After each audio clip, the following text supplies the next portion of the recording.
औज़ु बिल्लाहि मिनश्शैतानिर्रजीम बिस्मिल्लाहिर्रहमानिर्रहीम। अस्सलाम वालेकुम व्यूअर्स। तो आज हम बना रहे हैं बीफ शनवारी की रेसिपी। बिल्कुल 2 से 3 मसालों में इतनी मज़ेदार शनवारी कि आप कहेंगे कि वाकई ही जब आप किसी मेहमान के सामने रखेंगे तब भी और अपनी ईद पे भी आप ज़रूर बनाइएगा और दुआ में ज़रूर याद रखिएगा। तो बिस्मिल्लाहिर्रहमानिर्रहीम। सबसे पहले हम लोगों ने ले लेनी है कढ़ाई और कढ़ाई में डाल देना है 4 टेबल स्पून घी। मैंने घी इस्तेमाल किया, आप कुकिंग ऑयल भी इस्तेमाल कर सकते हैं, बस इससे ज़्यादा आपने नहीं डालना क्योंकि जो हमारा बीफ है वो भी थोड़ा सा चर्बी वाला है, तो इसलिए मैंने कम घी इस्तेमाल किया है। तो 4 टेबल स्पून इसके अंदर मैंने डाल दी है लहसुन अदरक का पेस्ट, क्योंकि हमने लहसुन अदरक से ही और टमाटर से हमने इसकी ग्रेवी तैयार करनी है। इसके अंदर प्याज नहीं डालना, तो इसलिए हमने लहसुन अदरक ज़्यादा लेना है ताकि इसकी स्मेल भी ख़त्म हो जाए।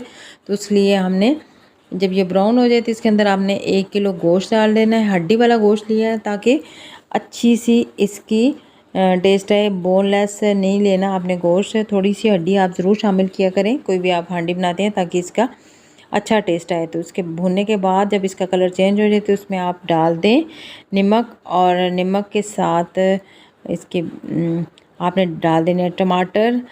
आधा किलो मैंने तकरीबन टमाटर लिए हैं। 6 से 7 टमाटरों को हाफ़ करके इस तरह उल्टा करके रख देना है दम पे। तो बहुत अच्छे तरीके से हमारे दम पे गल गए थे। हमने इसके अंदर पानी नहीं ऐड किया क्योंकि पानी ऐड करने से आपके टमाटर जो हैं वो अकड़ जाते हैं और गलते नहीं हैं जल्दी।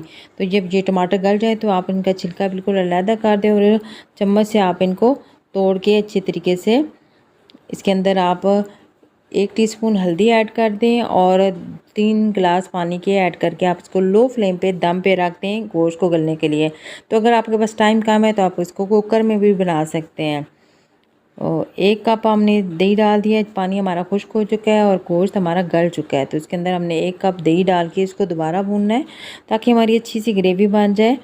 और 3 से 4 सब्ज़ मिर्चें भी साथ ही हमने शामिल कर देनी है। तो ये देखें कितना अच्छा और कितना ज़्यादा घी निकला है, क्योंकि हमारी गोश्त जो है वो चर्बी वाला था, तो इसलिए आपने पहले ही कम घी डाला था।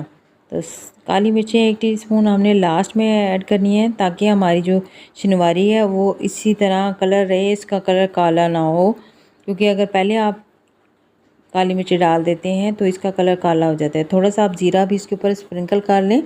तो अगर आपके पास अदरक है तो वो डालें तो आपकी शनवारी को 4 चांद लग जाएंगे, लेकिन मेरे पास नहीं थी तो मैंने सब्ज़ धनिया और सब्ज़ मिर्चों से इसको डेकोरेट करके सर्व कर दिया। वीडियो पसंद आए तो लाइक ज़रूर कीजिएगा। अल्लाह हाफ़िज़।